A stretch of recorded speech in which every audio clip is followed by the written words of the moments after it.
digamos, una onda electromagnética, se trata de un frente de onda y no de un rayo. Fresnel nos permite evaluar esa situación. Bien, lo que habíamos dicho entonces, hablando sobre el principio Huygens-Fresnel, es que lo que hacemos es envolver la fuente ondulatoria con una superficie y sobre esa superficie consideramos la existencia de fuentes secundarias. O sea, que el fenómeno que ocurre es equivalente a esto, ¿no? A que utilicemos fuentes secundarias. Cada una de las fuentes secundarias que tenemos, lo que hacen es, eh, o sea, lo que estamos, en el modelo que estamos considerando, es que las fuentes secundarias obtenidas pueden hacer una integración, ¿no? O sea, que tenemos una secuencia de fuentes secundarias, diferenciales, digamos, y podríamos ver que el efecto que estamos teniendo es como que si fuera producto de una superposición de esas fuentes. Aquí tendríamos que cada una de las fuentes secundarias tendría su propio frente de onda de esta antena diferencial aquí, de este elemental. Cada uno de estos irían superponiéndose y la superposición construiría el frente de onda que produce la fuente primaria. O sea, la idea es que estas podrían sustituir la fuente primaria, estas fuentes secundarias. Y de esta manera entenderíamos de que el efecto neto de esta fuente primaria es equivalente a tener una superficie llena de fuentes, ¿verdad? De esta manera podemos analizar, digamos, la contribución que tiene cada punto del frente de onda sobre la recepción. Este es lo que plantea este principio, ¿verdad? Uno podría preguntarse qué tan equivalente es con lo que ocurre en la realidad. Exactamente, así se comporta. Es una explicación que no es que existen esas fuentes secundarias ahí, pero es una explicación que nos permite modelar el fenómeno real que está pasando. Eh, bien, ahora bien, cada una de estas fuentes, vamos a considerar aquí una superficie esférica digamos, para simplificar el problema. O sea que todos estos puntos que vamos a tener aquí están a la misma distancia de la fuente primaria. Aquí estamos considerando, tiramos este arco que aparece aquí. Realmente es una esfera, ¿verdad? Lo que vamos a considerar. Y cada punto de estos, porque el criterio es el siguiente, la fuente secundaria debería tener la misma fase y la misma amplitud, ¿verdad? De que en ese punto donde está colocada la fuente secundaria, produce la fuente primaria. O sea que vemos cuál es la fase y la amplitud en este punto y le damos los mismos valores a la fuente secundaria. Bien, y como habíamos comentado, si consideramos, por ejemplo, el punto P1, el punto P2, están este se va alejando del eje, que sería la línea que está entre T y R, ¿no? Aquí también estamos considerando una fuente secundaria. Aquí la denominamos como el punto P. Bien, esta fuente, si bien todas tendrían, digamos, la misma amplitud, la misma fase, porque están sobre una esfera, o sea que están sobre una superficie cuya distancia con respecto a la fuente primaria es la misma para todos los puntos considerados. Bien, aquí le llamamos P. En este caso, sería la línea directa. Aquí tendríamos una fuente secundaria. Esta tiene unas características de radiación que permitan estimar que la radiación es más intensa en, en la dirección radial, ¿no? Pero ¿qué pasa aquí? Nuestra radiación radial sería en otro sentido, ¿no? Sería no orientado al punto R, sino a otro punto que está allá en el espacio. En cambio, estaríamos recibiendo de costado la contribución en el punto R. Bien, en este costado, como no es isotrópica, sino que va a tener una radiación menor, que va siendo menor en el sentido de la dirección hacia el punto R, va siendo menor a medida nos alejamos, ¿no? A medida sobre esta superficie. Esto va a tener va a ser dependiendo del factor, podríamos llamarle, hay un factor de oblicuidad que va a ser función del ángulo, ¿no?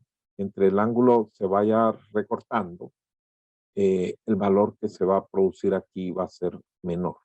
Ese es más o menos el efecto que tendríamos, ¿no? Entonces, lo que se deduce aquí es que el punto P contribuye más sobre R que el punto P', ¿no? Que el punto P2'. Bien, en relación al trayecto entonces que se tendría, o sea que por un lado tenemos un desfasaje hasta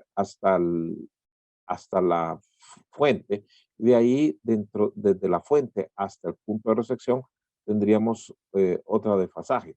Podemos identificar los puntos cuya distancia total, digamos, este tendría entre T y R, tiene una distancia total D. Bien, digamos que eso lo pongamos como la fase de referencia. ¿Cuánto es el desfasaje que va a introducir otro punto? Bueno, eso variaría de acuerdo a la distancia, esta no, la suma de estas dos distancias. Porque la fuente hasta este punto introduce un desfasaje sobre la superficie. La fuente secundaria va a tener la fase que se produce en esa superficie. Y de ahí el trayecto a considerar es este, ¿no? La contribución que vamos a tener en el punto R. Aquí hay otro desfasaje. Bien, si vemos el desfasaje total y buscamos esos puntos en el cual ocurre que sea un múltiplo de lambda medios, vamos a encontrar que en este caso la contribución puede ser positiva o negativa según las veces que encontramos lambda medios. Recuerden que esto hay que ponerle K, aquí hay un K, ¿verdad? Entonces 2pi sobre lambda por lambda medios, ahí le va a dar el desfasaje. Ahí entenderíamos si es una contribución positiva o negativa. Bien, entonces podríamos considerar lo que vamos a llamar esa frontera, ¿no? Todos los puntos que estuvieran definidos, por ejemplo, por una diferencia de lambda medios, claro, los puntos que están adentro de las fuentes secundarias que están adentro, introducirían una fase eh, que es diferente, ¿no? Que va entre 0 y el valor que defina P'. Definimos esa frontera y bueno, aquí tendríamos nuestras fuentes elementales en este círculo que estamos dibujando sobre la superficie esférica, ¿no? Continuamos y el siguiente estaría en D más 2 veces lambda medios, o sea, más lambda. Definiría esta otra frontera. Y podemos ir sucesivamente en múltiplos de lambda medios, definiendo diferentes fronteras.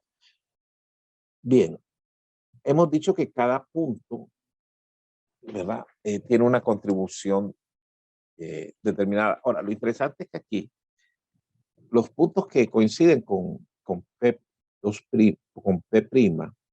formarían un círculo. Todos los puntos que están sobre ese círculo afectan de la misma manera sobre R. Los puntos que están sobre el círculo P2'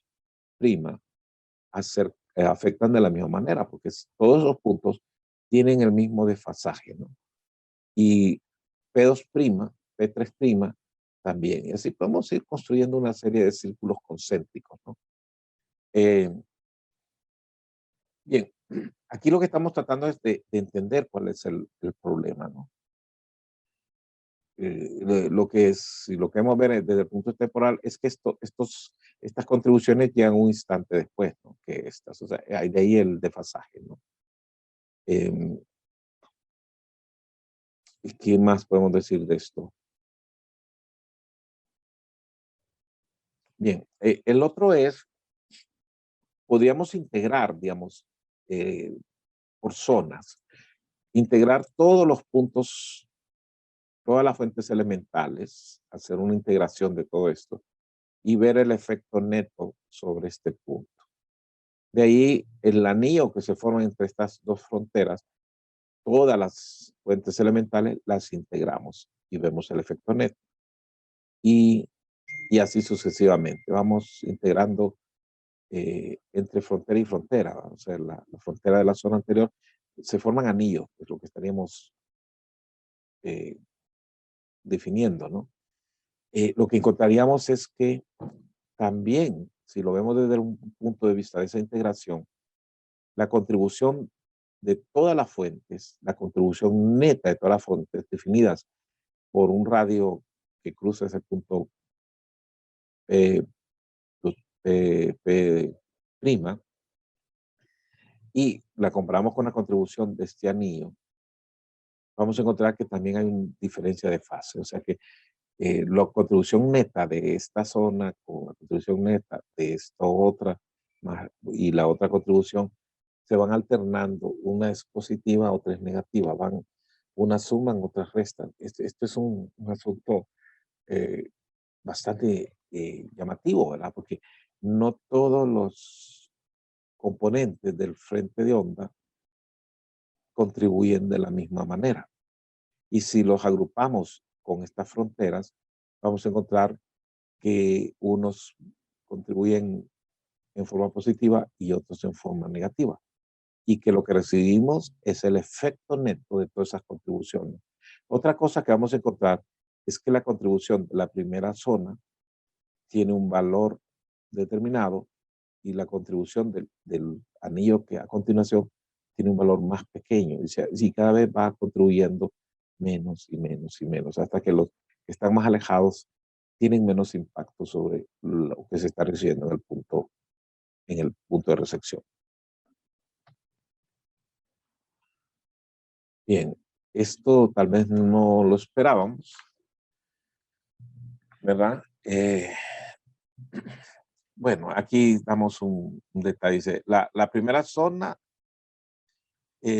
la fase va a variar, o sea que si usted toma esto, aquí cero, a cero, cero, el desfasaje es cero.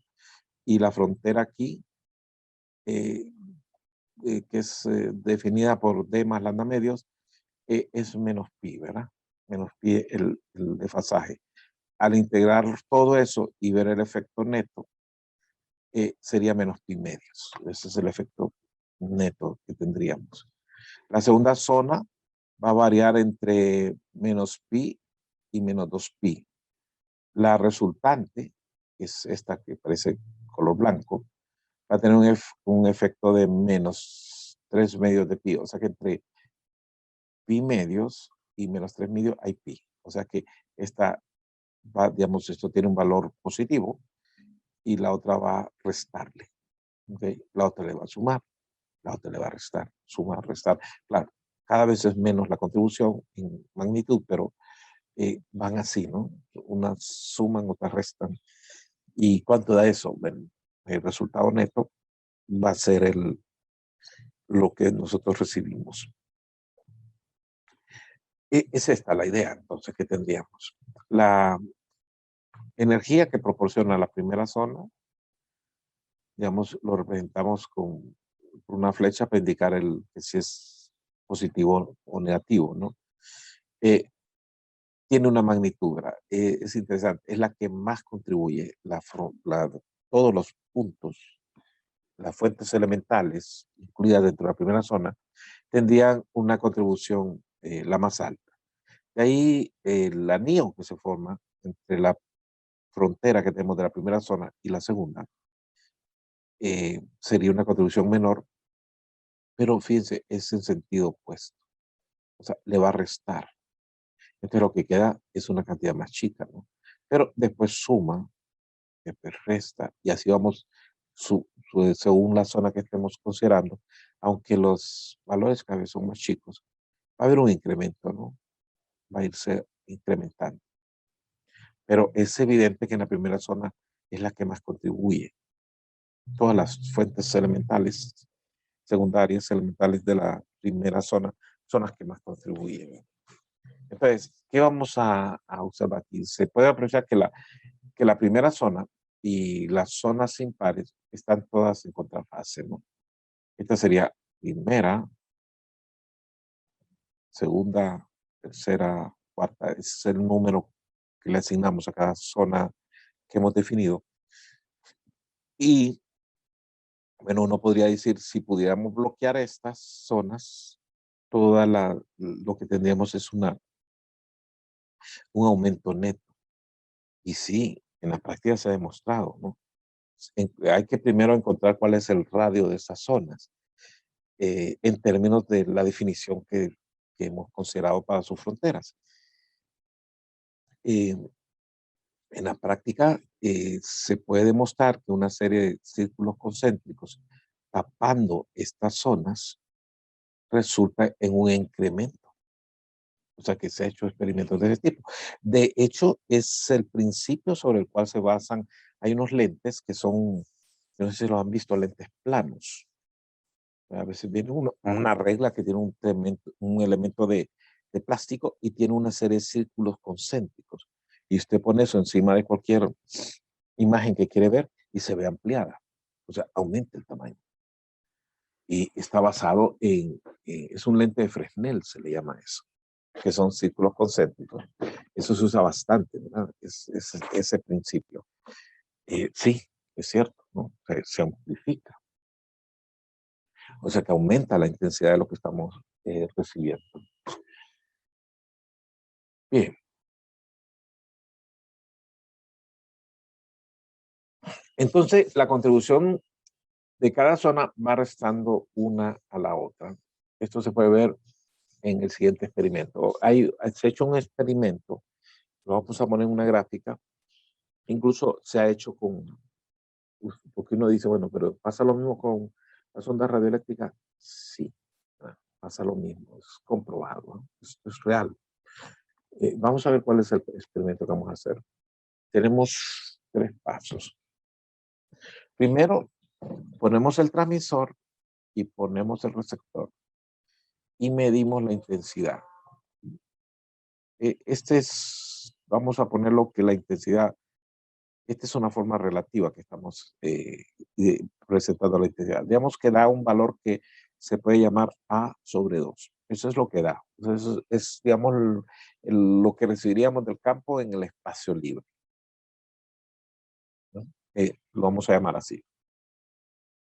Entonces venimos y construimos una pared suficientemente grande que tiene un agujero que es exactamente con un radio que es igual a la frontera de la primera zona de Fresnel, que es aquella cuyo trayecto lo define que toda esta distancia recorrida en esta frontera sea D más lambda medios. O sea, ese es el criterio. O sea que este tiene un tamaño específico para una frecuencia específica. Bien, digamos que ya lo tenemos y lo colocamos ahí, de manera que bloqueamos todas las demás contribuciones, las demás zonas. Eso es lo que estamos haciendo. Entonces encontramos que se recibe una intensidad que ahora es A, o sea, el doble de lo que teníamos antes. Esto ocurre en la realidad, ¿no? Dice, bueno, ¿cómo? ¿Qué pasó ahí? Teníamos A medios y ahora se recibe A. Bien, el siguiente experimento que se hace es hacer la inversa, o sea, tapar esa zona y dejar descubierta el resto. Y se coloca en el mismo punto la superficie esta que va a bloquear todos esos componentes y vemos que recibimos. Y recibimos una magnitud que es exactamente la del caso original, pero en sentido, bueno, aquí la figurita está mal representada, es la flecha es hacia abajo, hay un error ahí. Menos a medios. ¿Qué es lo que recibimos realmente? La contribución de todas las zonas, o sea que si sumamos esto más esto, nos da esto. O sea, que recibimos más si tapamos el resto de las zonas, dejando destapada la primera, que si los tenemos totalmente destapados. Esto tal vez es algo que no esperábamos. O sea que no todo el frente de onda contribuye de la misma manera.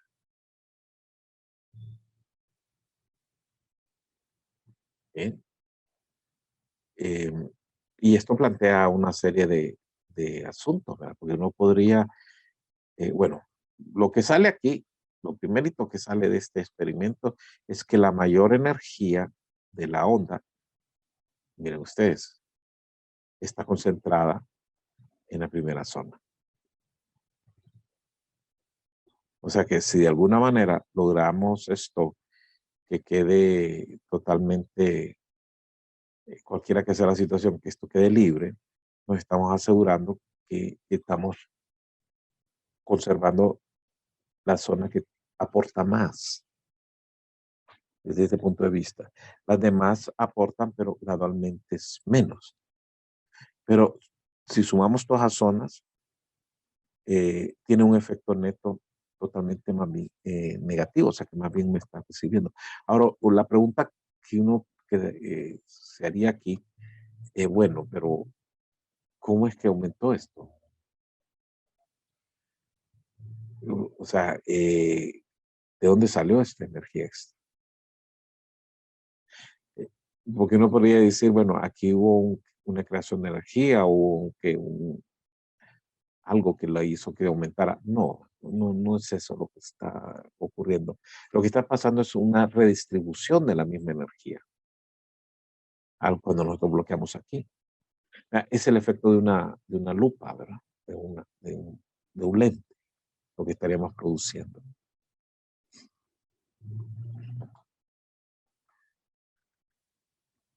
Bien, entonces, al tapar todas las zonas, excepto con excepción de la primera, las octas implican que la potencia, eso estamos viendo en términos de amplitud, ¿verdad? Si lo vemos en términos de potencia, que la potencia se aumenta 4 veces.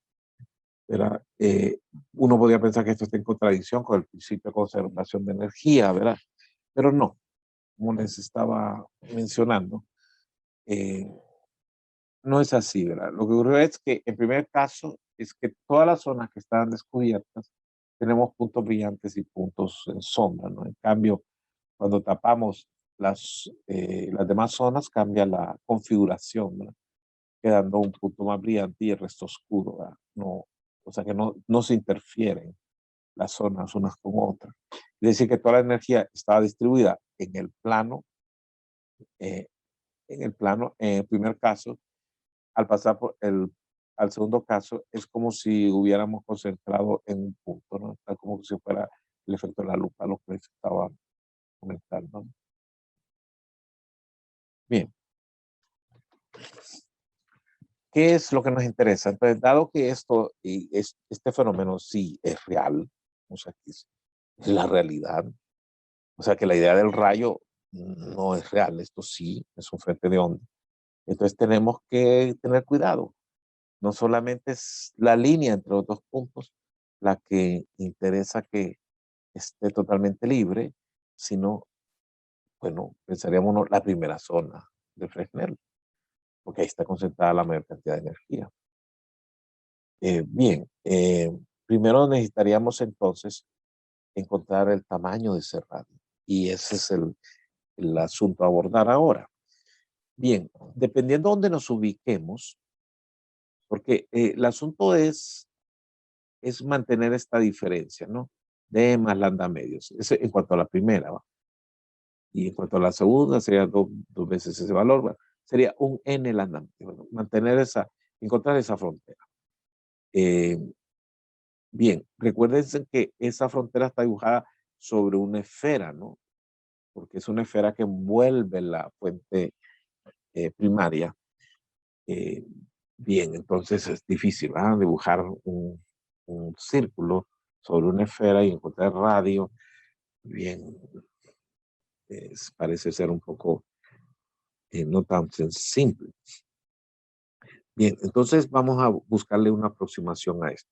En teoría, primero, veamos lo siguiente. Si yo me acerco, o sea, esto lo podríamos imaginarnos pongamos aquí un clavo, digamos, para construir esto, otro clavo acá, y agarramos un hilo, un cordón, ¿verdad?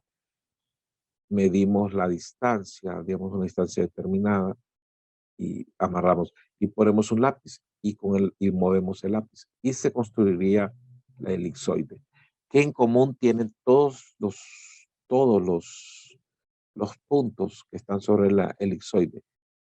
Tienen en común que todos tendrían la misma distancia. Estarían definidos porque todos los puntos que cumplen con esta condición de más lambda medios. Entonces, uno construiría este círculo. Esto le llamamos la elipsoide de Fresnel, que está formado por todos los puntos que cumplen este criterio de más lambda medios o de más 2 lambda medios, lo que usted cualquiera quiera tomar de la zona, ¿no? Todas van a tener esta forma, en forma de elipsoide. Aquí está la otra. Y ahora lo que vamos a hacer es tirar un corte. Claro, la superficie que nosotros estamos considerando es una esfera, pero aquí estamos tirando un plano, ¿no? Un plano, ven ustedes, cortar, porque lo que queremos ver es eh, la forma tridimensional que tiene esa proyección de la frontera definida por D más lambda medios. Entonces haría este círculo, el que aparece aquí. Este correspondería a lo que vamos a llamar el primer radio, o sea, los definidos por esta frontera. Ahora bien, depende de dónde nos coloquemos, porque nos podemos colocar cerca del receptor, o, bueno, cerca de los dos puntos estos, o podemos estar en medio, por ejemplo. Bien, si nos acercamos a los extremos, la esfera que envuelve esa fuente es más pequeña, entonces sí, esto ya no es un plano. Pero si estamos lo suficientemente lejos, podríamos aproximarlo por un plano.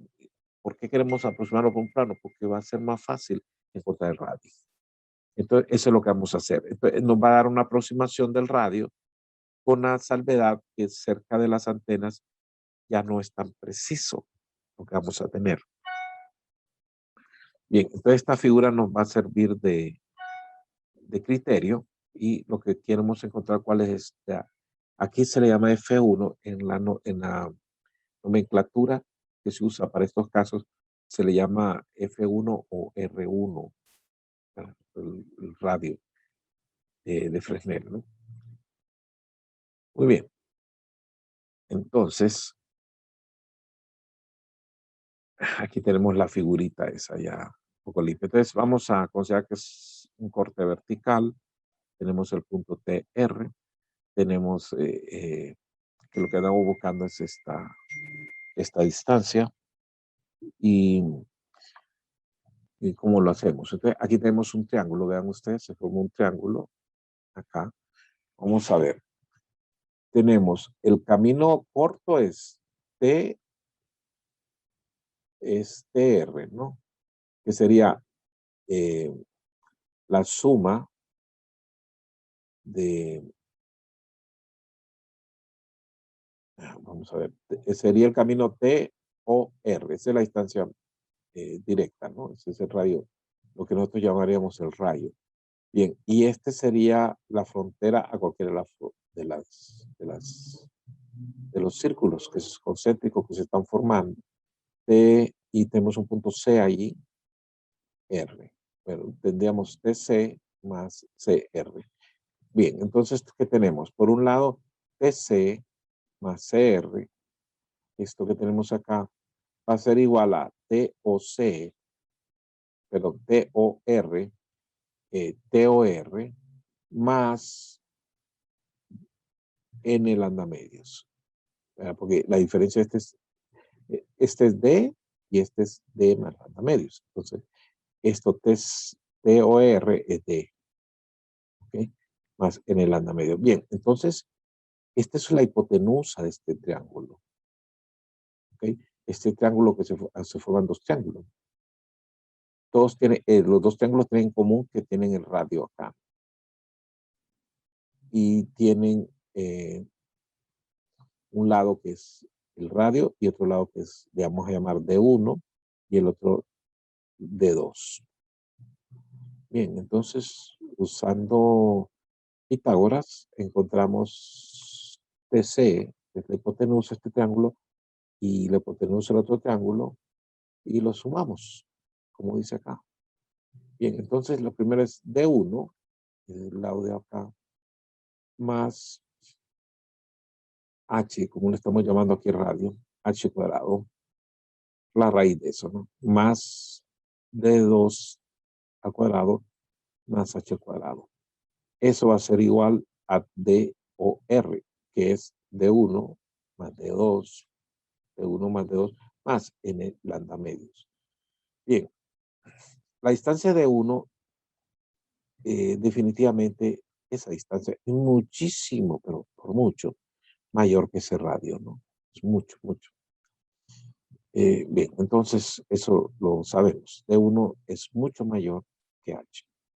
Entonces podemos expandirlo y decir que esta raíz se puede expresar como D1, 1 más H sobre D de 1 al cuadrado. Lo mismo hacemos con el otro lado.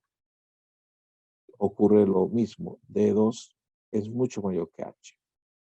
Y tenemos las dos aproximaciones. Bien, sumamos esas dos cantidades, que tiene que ser igual a D1 más D2, pero evidentemente aquí hay D1, D2 y aquí también hay D1, D2, esos se van a cancelar. Hacemos nuestro despeje de H, que es lo que estamos buscando. H es lo que llamamos Rn o Fn, ¿verdad? Y nos queda que es igual a raíz de n lambdas de 1, de 2, de 1 más de 2. Este de 1 más de 2 es D, ¿no? Tenemos nuestra expresión para el radio Fresnel. La única salvedad es que estemos lo suficientemente lejos de T o R para poder decir que esto es exacto, ¿no? Bien, entonces ya tenemos cómo calcular según el radio que ustedes quieren encontrar. Vamos a ver, R1 sería poner esto 1, sería lambda de 1, de 2 sobre D, a raíz de eso. Eso va a dar un valor en metros. Vemos cuántos metros y lo que buscaríamos es que esta zona esté totalmente despejada, ¿no? Esta es nuestra ecuación. La expresamos en las unidades típicas. En lugar de longitud de onda, usamos frecuencia. La expresamos en hertz, la distancia en kilómetros. Y se podría encontrar una expresión ya lista con esas unidades, distancias en kilómetros y frecuencia en megahertz, y sería dada por esta expresión.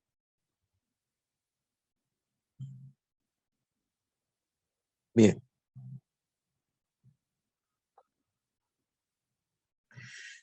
Nos daría algo así, serían una serie de círculos. Está viendo de frente, ¿no? Un punto aquí sería el rayo directo. Y de ahí tenemos la primera zona, la segunda zona. Ustedes ven que cada vez los anillos son más delgaditos, ¿no? Claro, las áreas podrían ser iguales, pero cada vez es como el radio va aumentando, eso se va distribuyendo en un anillo más chico, ¿no? Bien, esa es una forma de verlo. Eh, ahora, dependiendo de donde nos ubiquemos, el radio va a ser diferente. Entonces, se formaría, si usamos esa ecuación y vemos cómo varía cada punto, el radio es chico, ¿verdad? Se va haciendo achicando cuando nos acercamos a T o a R, y se va volviendo, no, el máximo sería en el centro realmente. Es lo que mostraría la elipsoide de Fresnel. Ahora, recuerden que es un volumen, ¿verdad? Porque envolviendo el radio, ¿no? Entonces una figura tridimensional realmente del radio. ¿Cómo usamos el criterio en el caso de los radioenlaces? Bien, vean ustedes lo que hablábamos al principio. Voy a traer una de las, a ver, déjenme ver. Una de las gráficas que habíamos hecho de cómo variaba el campo eh, en el caso de que tuviésemos, digamos, tierra esférica y que se empieza a aparecer las obstrucciones. Normalmente definimos el campo recibido, eh, en- el campo recibido, el caso que vimos aquí, que fue que empezamos a ver el campo recibido, esta es la intensidad de campo normalizado, ¿no? O sea que el nivel cero sería el valor del espacio libre, este que está aquí. Bien.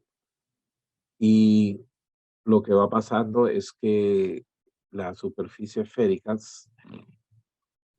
va metiéndose en el trayecto y se va acercando al rayo. Entonces aquí se pone la relación entre la holgura y la zona de Fresnel.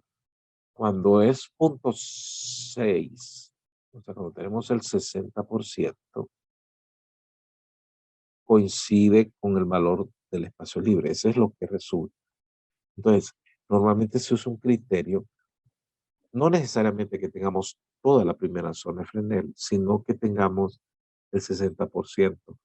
¿Por qué? Porque es como que estuviésemos, es interesante, ¿no? Es, lo que estaríamos es, una montaña estaría obstruyéndonos, ¿verdad? Las, eh, las zonas de Fresnel. ¿Qué es lo que haría una obstrucción? Pues una obstrucción, volviendo a otra de las figuras, los círculos que habíamos puesto ahí, ¿qué haría una obstrucción? ¿Qué haría una obstrucción en este caso?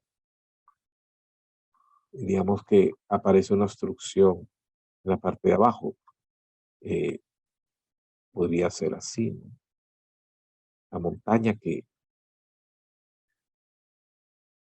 vemos que esta montaña, esto sería, digamos, la parte obstruida de nuestra comunicación, lo que esté en la montaña. Entonces nos va a tapar no todas las zonas de Fresnel, sino parte. Eso va a tener un impacto, que es lo que mostraba la figura anterior.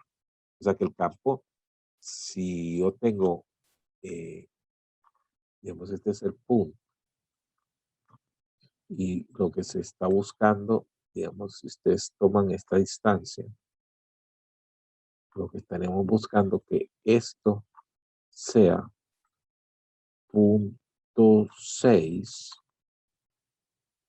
al menos, ¿verdad? 0.6 de R1. Eso es lo que estaríamos buscando. Entonces, este es el punto central, digamos, lo veremos ahí, y esta es nuestra obstrucción, ¿no?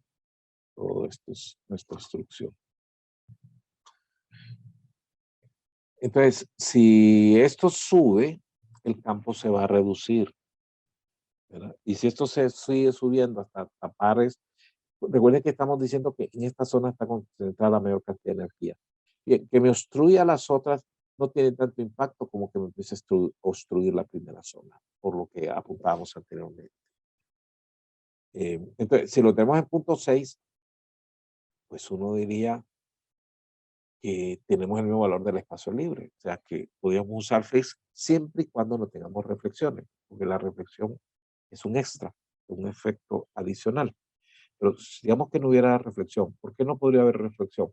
Porque simplemente el, el terreno es bien arrugado y y resulta un coeficiente de reflexión despreciable, criterio que tenemos que ver más adelante, cómo valoramos de que en un enlace la reflexión es despreciable, que sería en una gran cantidad de casos, especialmente en un terreno como el nuestro, ¿no? Claro, si ya pasamos por un valle, que es bien liso todo, o que hay una plantación, o hay un lago, o hay un pantano, no hay forma de quitarnos la reflexión. Y tendríamos que ver qué hacemos. Pero dejando de lado eso, entonces, con solo que yo tenga 0.6%, 6 de la, 0.6 del radio Fresnel, que no está obstruido, eh, yo tengo una condición ideal, digamos, deseable. Ahora, si la tengo más, o sea que esta montaña tiene hacia abajo, pues mejor, ¿no? Y si se pone hacia arriba, ¿qué es lo que estamos recibiendo? O sea, digamos que se obstruye totalmente eso. Algo se va a recibir, porque parte de las otras zonas van a lograr contribuir, ¿verdad? Con lo que se va a recibir. Un valor menor, pero algo va a llegar. ¿Cómo se estima ese valor? Bueno, ahí sí ya tenemos que analizar otro tema, otro modelo, ¿verdad? Ya no nos serviría ni freeze, ni nos serviría esto radio directo, radio reflejado, no nos sirve. Tenemos que meternos a ¿cómo que se llama? A ese caso particular. Muy bien, me permite.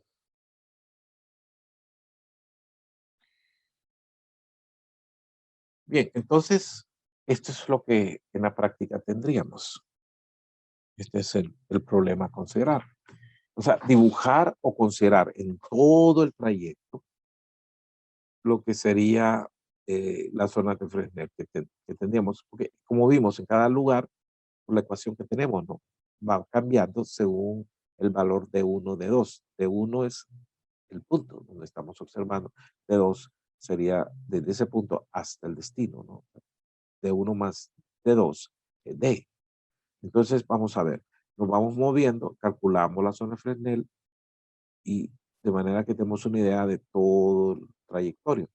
Entonces, cuando ustedes ven el radio mobile, él tira esta línea, la dibuja y tira una línea por debajo, solo la de abajo, porque realmente es lo que interesa, ¿no? Para que nos interesara lo arriba, tendríamos que tener una obstrucción en la parte superior. Podríamos tener problemas de ese tipo, que tenemos obstrucciones en la parte superior. Son bien extraños. Pero, por ejemplo, pudiéramos tener una turbina eólica bien cercana ahí, de manera que por la parte de arriba se está metiendo en nuestro trayecto, ¿no? Recuerda que las turbinas tienen unas hélices que son bastante grandes. Entonces, y puede ser que el enlace esté pasando justo debajo de eso, ¿no? Entonces, sí, ahí nos interesaría ver por dónde pasa. Ok, pero normalmente es la parte de abajo. Entonces, el radio mobile le hace la gráfica, le tira esta línea y le tira la otra. Incluso cuando usted pasa, porque yo puedo agarrar el enlace del radio mobile y exportarlo a Google Earth. Cuando lo pasamos a Google Earth, podemos ver esta línea de abajo, ¿ok? Y las varias, ¿no? Podemos, creo que tiene la segunda, la tercera, no recuerdo si tiene la cuarta, varias zonas, las ilustra, porque hay otros criterios, ¿no? Y otros criterios que se basan en la segunda y la tercera. Pero el que nos interesa a nosotros es el de la primera. Este es el que tiene que estar bien identificado. Entonces, ¿qué pasaría? Pues aquí tenemos nuestra cenita, tenemos la otra, y aquí tenemos una construcción, unas casas, ¿no? ¿Cómo resolvemos esto? Subiendo la altura de las antenas. ¿Bien? Y eso se puede hacer matemáticamente, ¿no? O sea, uno puede estimar cuál debería ser la altura de las antenas tal que esto esté limpio. Y no exactamente la primera zona, sino un porcentaje de la primera zona. Bien, entonces el problema es este, ¿no? Tenemos sitio A, sitio B,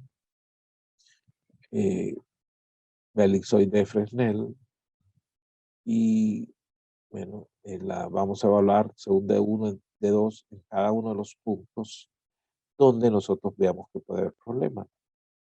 Si el punto más obstruido pasa, los demás van a pasar. Así que normalmente lo calculamos en un punto, en el punto crítico, o en 2 puntos críticos. ¿Ok? ¿Cuál es el criterio que dejamos? Conseguimos el punto 6 de Fresnel más una holgura, ¿verdad? Porque pueden haber árboles y cosas así que van a crecer. Ese es un criterio, ¿no? De estas ecuaciones. Esto es lo que puede pasar, ¿verdad? Y estas cosas y crecen, ¿no? A lo mejor cuando usted lo hizo no estaban creciditos y después creció, entonces se metió, mire, una palmera. Y usted dice, bueno, lo vamos a cortar. No siempre le permiten a uno cortar eso, ¿no? Supóngase que fuera una reserva forestal, para conseguir cortar una de estas cosas es un lío, ¿no?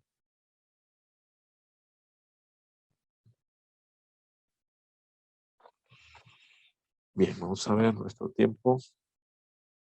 Ya nos terminó. Lo dejamos hasta aquí y vamos a ver cómo estamos la próxima semana. No es feriado la otra semana. Dice que yo necesito reponer una clase con ustedes. Recuerden que lo hicimos dejamos de dar la clase para poderles dar. Yo les sugiero que el lunes al menos nos viéramos para reponer esa clase. Tienen que estar de acuerdo. Por mi parte está bien. Ok, nos vemos y hablamos un poquito más de esto. Esto lo ocupamos para el proyecto, ¿verdad? Porque necesitamos revisar nuestros perfiles y ver que todo está holgado. Entonces, con el cálculo de altura de antenas hay que chequear bien que la zona de Fresnel cuánto es, ¿no? Saben que el radio mobile tiene una forma de que uno solo se pone encima y va viendo ahí cómo va el asunto, ¿no? Bien, nos falta meter el tema de la atmósfera, que va a ser otro tema, porque los rayos se curvan. Imagínense usted, si la atmósfera me hace esto, ¿no? O sea que el trayecto se va así, ¿no? ¿Qué es lo que va a pasar típicamente? Y se curva también la línea María, ¿va? Todo se curva en conjunto. O sea, esto que estoy dibujando aquí pudiera ser la línea punteada, ¿no? Pero la María también se viene para abajo. Entonces, es como que la Tierra se hubiera levantado así, ¿no? Como que todos se van a subir para arriba. Entonces, sí, tenemos que ver la atmósfera, porque la atmósfera nos va a cambiar esto totalmente. No se puede obviar, ¿va? Pues, definitivamente. A veces las cosas las veíamos bien y de pronto pasa eso.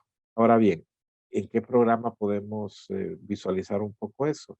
Claro, en el radio mobile sí toman en cuenta eso, ¿no? Ya, pero también hay un problema con el radio mobile.